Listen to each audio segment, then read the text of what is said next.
Oh, God! And soon, he'll share the terrifying secret behind this door. In the Room of Steel. Help me! Oh!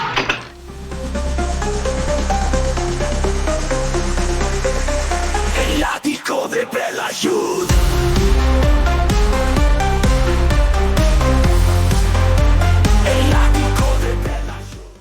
Puede que el mayor error de tu vida no sea entrar en una casa embrujada, sino entrar en la casa equivocada, con la persona equivocada.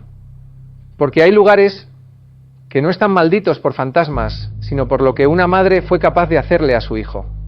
Y a veces el fuego no purifica, solo perpetúa el infierno. Bienvenidos a una de las películas más incómodas y enfermizas del terror de los 80. Una historia que duele más que asusta. Una película que no grita, sino que quema. Bienvenidos a El ático de Belayud.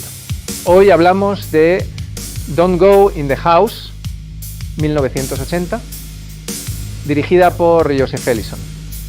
En una década dominada por máscaras, cuchillos y adolescentes corriendo por los bosques, esta película llegó para recordarnos que el horror más real no siempre viene del exterior, sino del trauma que se cultiva en el hogar. Donnie Kohler es nuestro protagonista, un hombre solitario, retraído, con una infancia completamente destruida por una madre autoritaria que lo sometía al peor de los castigos posibles, lo quemaba. Y cuando esa madre muere, lejos de liberarse, Donnie se apaga por dentro y enciende el caos a su alrededor. El fuego se convierte en su herramienta, no como venganza, sino como justicia torcida. Donnie empieza a traer mujeres a su casa, las encierra en una habitación metálica y las quema vivas. No por placer, sino por redención.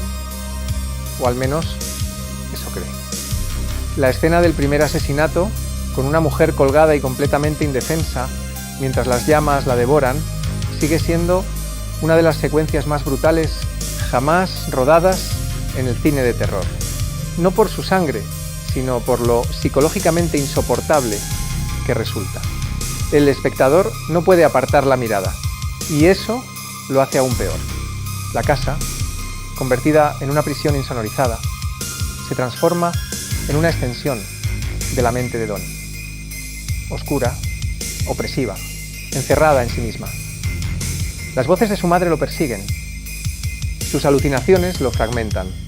Lo vemos intentar encajar en el mundo, salir con compañeros de trabajo, ir a misa, pero todo se desmorona en cuanto la realidad choca contra su dolor.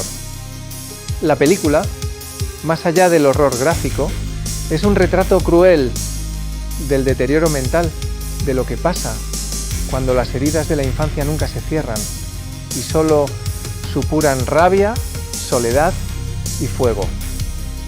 ¿Nos detenemos un momento? Si has llegado hasta aquí, es porque valoras el terror más incómodo, el que no busca asustarte con monstruos, sino con realidades deformadas.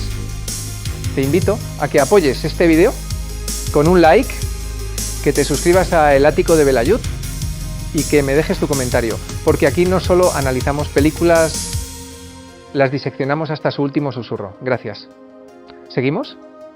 A nivel técnico, Don't Go in the House fue realizada con un presupuesto limitado, pero con una intención clara: incomodar. Su atmósfera turbia, la iluminación casi teatral y el uso del sonido crean una experiencia que va más allá del slasher. Fue censurada en Reino Unido, considerada parte de las tristemente famosas video nasties, y durante mucho tiempo fue imposible de ver sin cortes.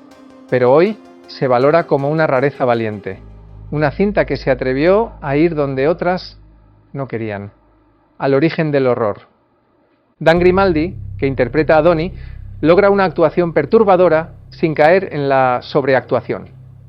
Sus gestos, su mirada perdida, su forma de hablar solo, de escuchar voces, componen un retrato tristemente humano de un monstruo fabricado, no nacido. Irónicamente, muchos lo conocieron años después por su papel en Los Soprano, pero aquí es puro dolor, convertido en fuego. Al final, Don't Go in the House no es para todos, no es divertida, no es frenética, es lenta, sucia, abrasiva. Y ahí radica su valor. Porque no todos los horrores vienen con música de fondo o con máscaras de Halloween. Algunos nacen en la habitación contigua, con una madre al otro lado de la puerta y un lanzallamas esperando al pie de la escalera. Si te gustan los análisis sin filtros, si buscas películas que no solo asusten sino que revuelvan, este es tu lugar. Suscríbete a El Ático de Belayud, deja tu comentario y activa la campana. Porque aquí hablamos del horror que no se olvida, del que deja cicatriz.